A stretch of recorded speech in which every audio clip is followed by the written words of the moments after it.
Welcome to How to Split a Toaster, a divorce podcast about saving your relationships from True Story FM. And today, we're doing some actual relationship saving.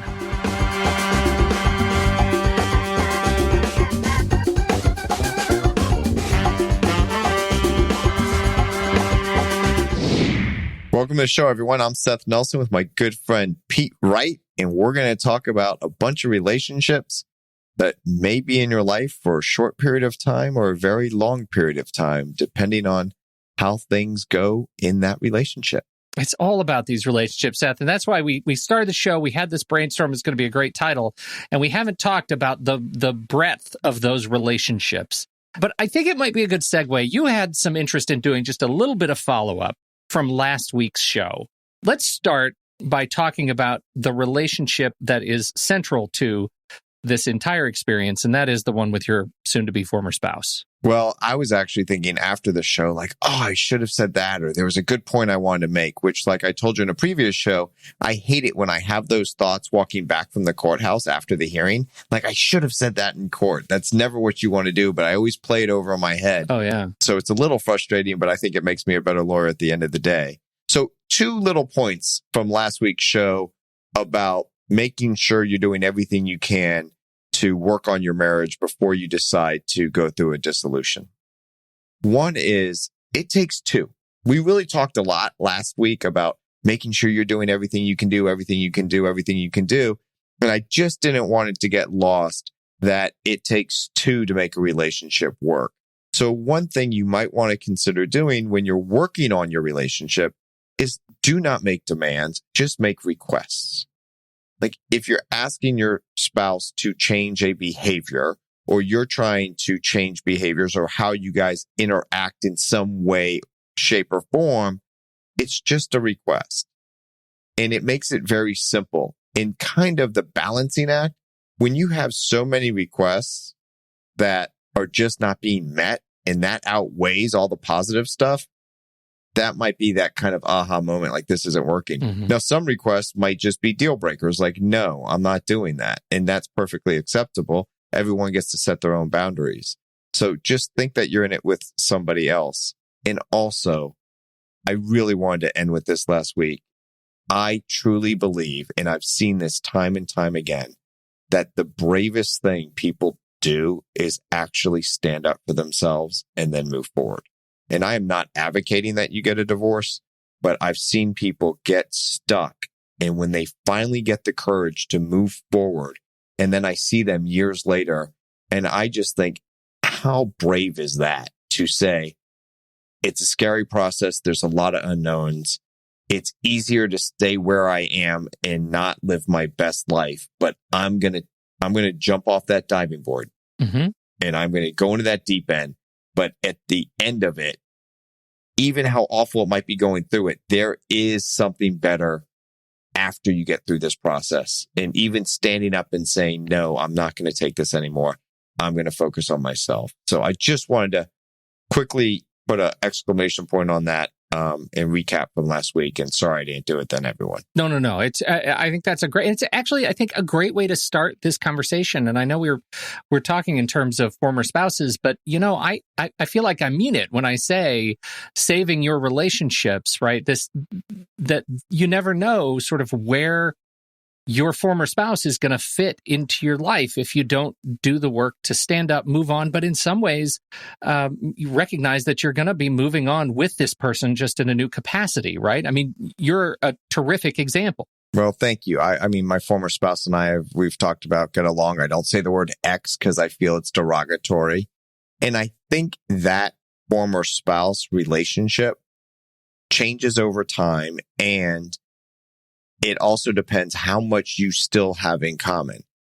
If you don't have children together, if you're not in business together, and after you go through a divorce, it's probably pretty quickly that you guys are just going to not be in each other's lives. Yeah. Now, if you're in the same community, if you're in the same business, or if you have the same group of friends, then you might see each other from time to time.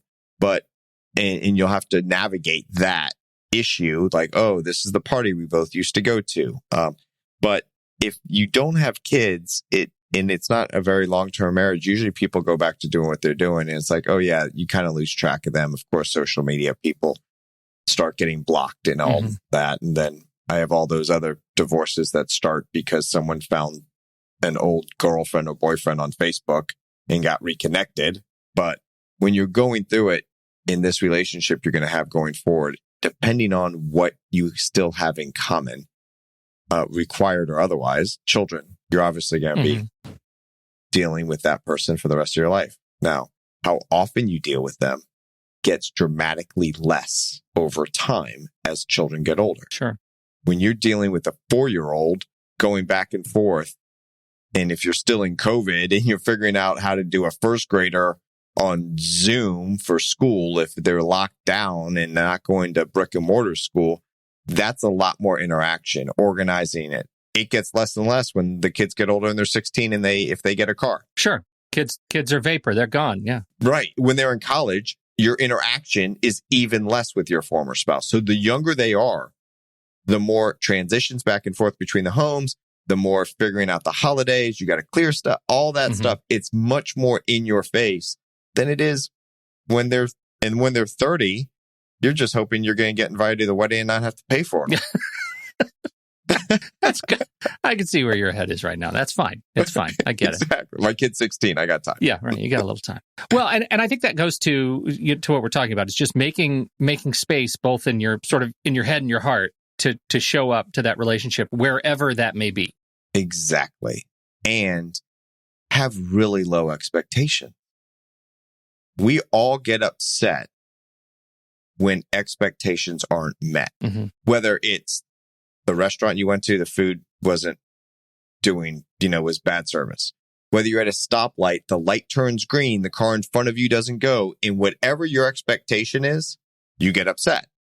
You get frustrated. You get annoyed. You honk your horn. Maybe you don't honk your horn. So lower your expectation. If your former spouse is a total pain, and every time they deal with you, they're a total pain, you should just expect they're going to be a total pain. It's just going to be water off a duck's back. Anything they're going to say, I've heard it before. Like, come up with some new material, man. Like, and just move on. And don't let their behavior control how you respond. You have a choice on how you respond. And one way to do that is just lower your expectation. Okay. All right. So now let's run through a list of the common former spousal relationships and just look. And I think what I'm looking for from you is maybe an exploration of best practices where you've seen these relationships really thrive or flourish. Or maybe, I guess, if they really, really haven't, that would be okay too. Okay, so hit me with a relationship, and we'll just go through it. Well, okay, let's start with the multiple former spouses. So either you are a first former spouse, or you're one of many, or you have one of many. Okay, so you're going to have a different relationship potentially with each of those former spouses, but then those former spouses may or may not have relationships, which just complicates things. Does that make you just maybe at some point you should just think maybe I should just not get married? It's too... The leading cause of divorce is marriage. We've covered this, Pete. I mean, so the deal with this, it's all about interpersonal skills, right? So some people might have different relationship with different former spouses, but those kids, if there were kids involved, then the kids might be like half siblings, right? And the kids might have just step siblings that were step siblings, and now you get divorced and they're not step siblings. They're just suddenly nothing. Right? There's no ex step sibling. Right. There's no no ex step sibling. No one ever says that's my ex step sibling. That just doesn't roll off the tongue. Right. So for you, it's just managing how you want to be in those relationships, knowing that there are also other things that happen because maybe for a long time, this was a step parent to a child, and now you get divorced, and then, okay, what do you do about the stepchild that's you're no longer a step parent to, right? That's another one. So what do you do about that? Let's get it. Look at the kids. So that is totally based upon your relationship with that child and that child's relationship with you. and then how that child navigates whether parents want you to be involved or not. And under the law, no rights. Okay. I was married. My former spouse had a child previously. That was my stepdaughter. We get divorced. I have no rights to her. And she has no rights or expectations to you either. It's not like she's going to come to you and say, she might have expectations, but no maybe rights. no rights. Like, you're not responsible for her pay for college, that kind of a thing. Exactly. So actually, people will ask me, well, Seth, how many children do you have? You think that would be an easy question for me to answer. It's really tricky. It is for me. Yeah. Because I say it this way. I have 4 children in my heart. 1 biological, 1 former step, and my girlfriend has 2 children. So I love 4 kids. I only have to pay for half a college for 1. And thankful to all humanity, my DNA is only passed on to 1. Right? That's a long answer, but it takes me back. I went to high school with a woman who referred to her mom as her egg mom because she has an egg mom and she has a mom.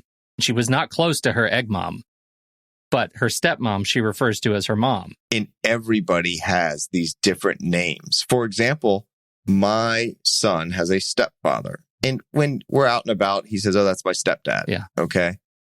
In our family, especially when he was younger, not so much now, we just call him Steve because that's his name. Yeah, right. But we called him Bonus Dad. Bonus Dad. Yeah. He was the icing on the cake. He was the cherry on top. Wow. That's what we would call him. That's better. That is better than dad. Steve the extra dad. Or, yeah. Steve, I'm just hanging around here. Steve the appendix dad. Right. Oh, man, Steve, I'm getting in trouble now. Steve, if you're listening, we say this with love because we know you know how to take it. How about that? Well, Steve actually is the bonus dad because he and my former spouse started a business called Whatever Pops. And it's gourmet popsicles, acai bowls. It is and amazing grilled cheese sandwiches. It's so good. So that's definitely the bonus there. Oh, such a bonus dad. Steve. So Steve, if you think about this, Steve is now the stepfather to my former stepdaughter. The stepfather to your former stepdaughter. She's just changed. She's like an exchange-o dad. She upgraded. She upgraded. No, but and look, my former stepdaughter listens to this podcast, so I know she's going to be hearing all this. I hope she's not cringing. And she already knows what I'm about to say, but she's got me wrapped around her finger. Yeah. If she needs anything, she doesn't ask. She's not greedy in any way, but I am pretty quick with the credit card. Because now she gets popsicles and she used to just get briefs? Like that you kind of got, this is payback right now. She's older now. She's like graduating college. She's doing her thing. She's amazing. That's fantastic. But our relationship, I didn't see her for many years. Yeah. Not because of anything was wrong, but she was living her life, going back and forth. And I would, see her at some events. But, my son and I love to cook, as you know. So sometimes we'll be cooking and it will be a recipe that she gave Kai and we'll call her up. And it's just great. And when she's in town, I get to see her from time to time and she's living her life like any young adult. Yeah. Young adult should be doing. Oh, so, fantastic. But that's just, now there's other friends of mine that have step kids that get divorced, never see them again. Yeah. They weren't that close with them. The relationship with the former spouse was terrible. It just doesn't work. Yeah. Okay. What about when, the whole relationship with grandparents? How do you manage and save relationship with grandparents through parents, step-parents, and kids? My parents have never told me this, so this is an assumption that I'm making. I'm pretty solid on this, though. I think they were just devastated when I was getting a divorce. Yeah. They love, to this day, my former spouse. Yeah. I think it was hard for them, especially if they're talking to their peer group and that peer group has adult children. If they're not going through a divorce, they're like, well, what do you mean you don't get to see Kai on Hanukkah? He might be at his mom's, right? Yeah. So different jurisdictions have different laws on this, but it's pretty tough around the country for grandparents to have rights to children. And if they do have rights, unfortunately, it means something's really going poorly with the child in that life, right? Okay. Like there's dependency issues, there's drug addiction issues, and then the grandparents kind of step in. That's where there's some level of you might be able to get rights, not through divorce, but through what's called dependency. And those rights are like parental rights, right? They're taking care of the kids. Exactly. But it's very limited in at least in Florida on grandparent rights. Yeah. There's no custody. There's no like timeshare with grandma and grandpa. Nothing. Okay. Which, think about, like, okay, now that my child's with me, and I'm sure my parents would, they know this, but they also understand it. I was very protective of my time with Kai, because if I only have him every other weekend and all the other grandkids are going over to my parents for a sleepover, it's not that I didn't want him to go and have fun with his cousins, but that was just time I was going to miss. Sure. And I'm already missing every other weekend. So it was really hard for me, as my girlfriend would say, the helicopter parent who still has yet to cut the umbilical cord. You know, there's a lot of metaphor in there. It all ends up kind of gross. I know, she just gets it all spinning around. But so it's just hard. And I think grandparents need to, or it'd be helpful to their children to understand that. Yeah. And my parents were absolutely wonderful, never pressured me to do any of that. They got it. But I know that they've kind of missed out. And I do feel badly about that situation that they had no control over. They're just grandparents and want to see the kid. Right. There's a common trope in, my favorite pastime, movies and television.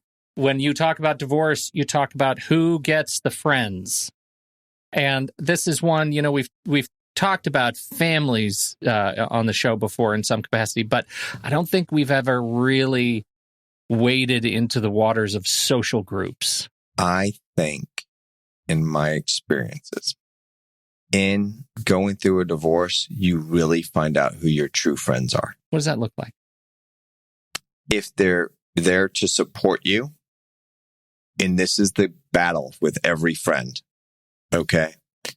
And I've had this conversation with friends of mine where they've asked me about, what do you think about my girlfriend? I'm thinking about marrying her. And I'm like, do you want the supportive answer that I'm supposed to give if she makes you happy and you think it's great? Yeah. Or do you want to know what I really think, which might be the supportive answer? Mm-hmm.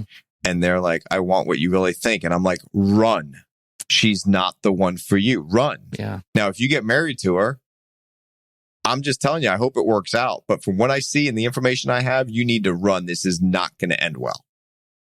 So do they support you? And, you don't want the ones just to bash him or bash her and say she's terrible, terrible, terrible. It's like, you want a friend that's going to be, how can we get through this? How can I help you get through this? Because that's the perennial struggle, right? If you're the friend of the person marrying somebody who is just, obviously not a great fit, are you being a good friend by saying it or not? I come down on tell them what you really think because they asked. Yeah. And there's like cards now that you can get for getting divorced. That's it. Congratulations. We never really liked them. I told you so. Right. There's no I told you so because they never tell you. Yeah, right. And I'm not saying that it's the bad person or it's just not the right fit. Yeah. But I think that happens when you are going through a divorce, that finding your true friends that are going to support you. Okay. Yeah. That doesn't mean they're going to bash them all the time. That doesn't mean they're going to agree with you all the time. That doesn't mean they're going to let you always talk about their divorce to you or your divorce to them. You still have to ask them how their day is and what's going on in their life, because you don't want to be that friend where it's like, oh my God, we're going to hear about the divorce the whole time. We're just trying to have girls' night. Mm-hmm. Right. Now, we're all here to support you. There's time to grieve in a social group. There's always time to grieve. So I think having friends like that are really important. And I will also tell you, like I say over and over again, see a counselor, because that is someone whose only interest is what is in your best interest in helping you get there. Everybody else has interest, whether it's a biased interest, they don't even know about it, but every relationship, everyone has an interest in. But in a counseling setting, that person is there for you and only you. Right. Their interest is you. Right. All right. What other relationships can we tackle when you get divorced? Well, that's a great question. Are there other relationships, like who gets the hairdresser? Who gets the... See, is that like a joke about my bald head? Is that what you were doing there? It was so subtle. It's actually not a joke. I just didn't know how far afield you wanted to go, but hairdresser happens to be one that I have personal experience with, where there was a contested hairdresser. Can we say that? Don't schedule it at the same time. And, now you can no longer confide in that hairdresser. I mean, that's the real problem. Look, yeah, because maybe it was last week, you actually instructed us on the ways of conflicting out an attorney, right? And that, it turns out, is a thing that I have seen many times since we talked about that. It's like now all I see are Volkswagens, that kind of an experience. Well, this whole experience with conflicting this couple, in fact, they were trying to conflict out the hairdresser, like scheduling so many appointments that the other one couldn't get in. Like it was just, they were really trying to mix up because they both wanted the hairdresser. They needed that hairdresser. They need a mediator, which we'll have on later. Another show I'm gonna bring up the hairdresser. How to do a time sharing schedule with a hairdresser. How to split a hairdresser. So here's an interesting relationship that people might not think of if you have kids. Step kids. Uh-huh. Have a child. I marry someone that has a child. They're now step siblings. Okay. And now we split up.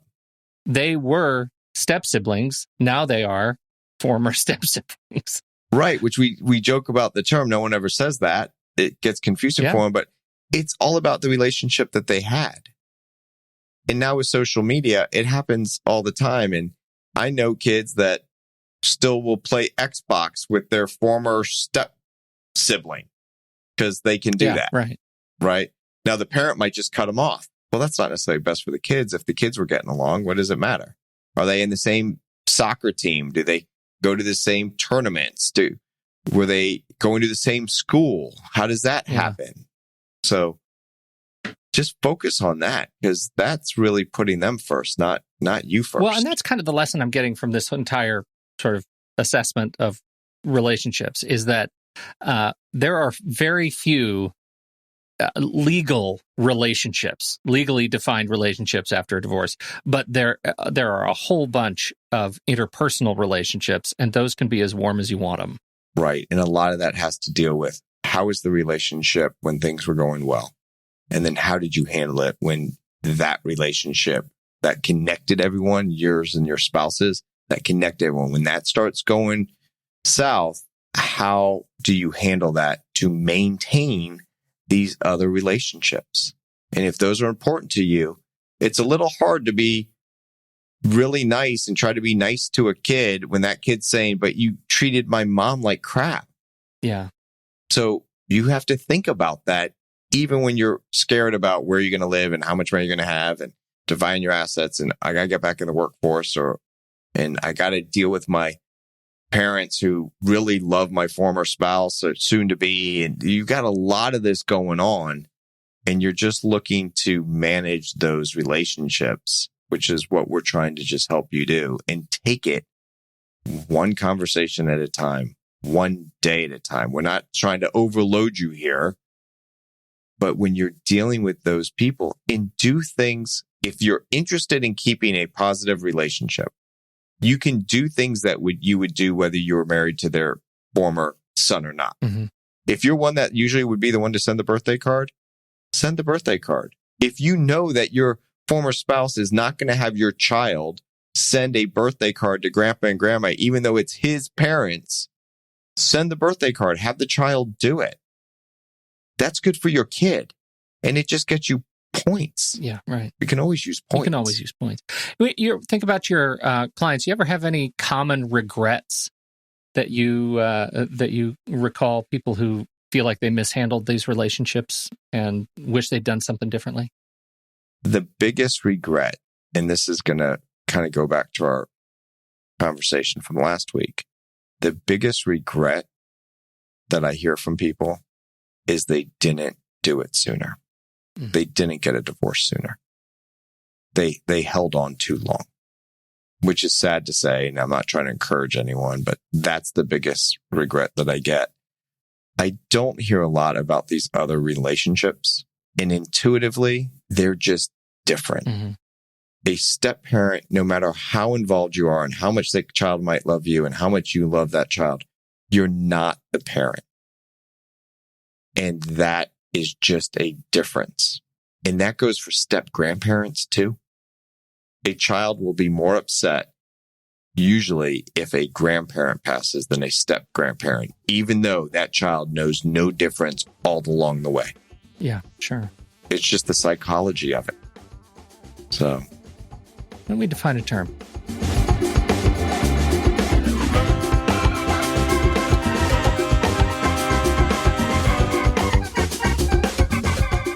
So we're in Black's Law Dictionary and we're talking about relationships. This definition in the law is going to sound exactly like it is in English, but there's some things that you should just know about this relationship. The term for today is stepchild. The child of one spouse by a previous relationship. A stepchild is generally not entitled to the same legal rights as a natural or adopted child. A stepchild is not entitled to any intestate rights to a share of a stepparent's estate. English, what does that mean? So the first part's easy. Stepchild is a child from your spouse's previous relationship. We all know that. The next part was generally not entitled to the same legal rights as a natural or adopted child. And then it points to one of those rights. So intestate rights is when someone passes away and they don't have a will. Every state has a statute that says where that person's belongings go if they die and they don't have a will. The great state of Florida, if you're living in Florida and you don't have a will, the great state of Florida has a will for you. It's in the statute, how your stuff gets divided. A stepchild is not in that statute. It will go to your children. There's parts that will go to your spouse. There's dealing with your house and how that gets all laid out. If it's only in your name and not in your spouse, go meet with an estate and trust lawyer to talk about these things. But when you're getting married to someone with a former, that is a child, and that child's going to become your stepchild, that's a good time to redo your wills and decide whether you want to include that child in your will or not. It's a good time to look at your, what's called an estate plan.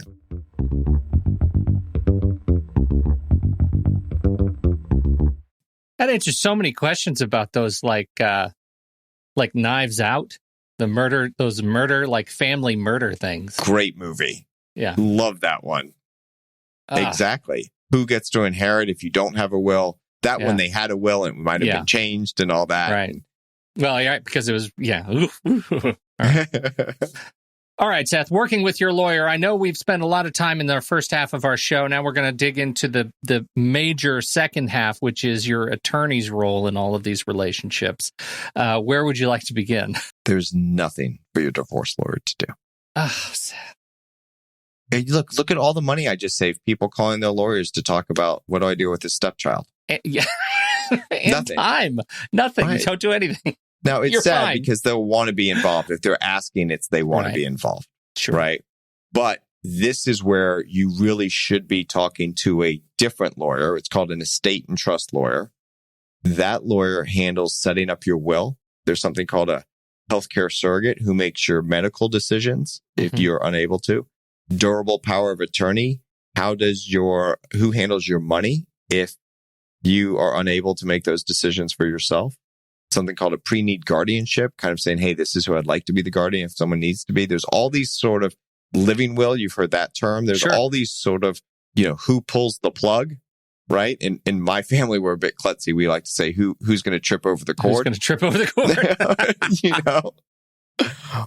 But when you get married and then when you get divorced, you should really look at your wills and your estate plan. You should look at all of your life insurance to see who's still the beneficiary. Because in some jurisdictions, you might say, I have no legal obligation to have my life insurance as a beneficiary of my former spouse. But if you don't change your beneficiary form on your life insurance, your former spouse might be in for a payday. Wow. So it's really a good idea, as exhausting as it is, and as being tired with the legal process and talking to lawyers. You're going to have all your financial information right there. It's gotten together through everything we've done in the divorce process. It is the perfect time to go see a lawyer about an estate plan. It's the perfect time to go see a financial planner, because a lawyer can tell you this is what you'll get in a divorce. A lawyer should not be advising you on what this will do for you down the road, on what percentage I'm putting to what stocks, or, it's a perfect time to go see your accountant. You have it all laid out, and what are the tax implications? So it's all there. You'll be exhausted. You're not going to want to do any of this. Take them one at a time. It usually will not take more than a couple hours to do a basic estate plan with an attorney that knows what they're doing. And you'll have all the information. Getting the information together is the hardest part, and it will all be there for you. Sure. So that would be my advice on talking with your lawyer. Not much to talk about with your divorce lawyer, but there's other people out there that I would encourage you to seek their advice and counsel. Well, look at all the time we saved everybody on this very podcast, Seth Nelson. Well done. Keeping it short, as I like to say in court, succinct and persuasive. That's what we're trying to be. That's what we're Don't trying have to drone on and on and on. Aspire to greatness. Thank you, everybody, for downloading and listening to this show. We hope we've given you some guidance here today. It's not a terribly legal-oriented show, but I think there's a lot to sort through in what could be muddy post-divorce relationships. We appreciate you downloading and listening to this show. If you haven't yet, definitely check out your podcast app directory. If it's a directory that takes reviews, we would love to see your review for our podcast. If that's Apple Podcasts, scroll down to the bottom. You can say, leave a review. We appreciate all those 5-star reviews and nice comments. We'd like to read every single one of them. Thank you, everybody, for downloading and listening to this show. On behalf of Seth Nelson, we'll catch you next week right here on How to Split a Toaster, a divorce podcast about saving your relationships.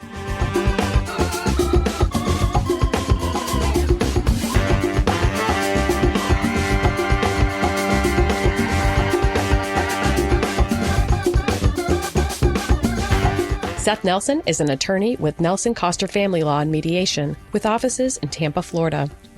While we may be discussing family law topics, How to Split a Toaster is not intended to, nor is it providing legal advice. Every situation is different. If you have specific questions regarding your situation, please seek your own legal counsel with an attorney licensed to practice law in your jurisdiction. Pete Wright is not an attorney or employee of Nelson Coster. Seth Nelson is licensed to practice law in Florida.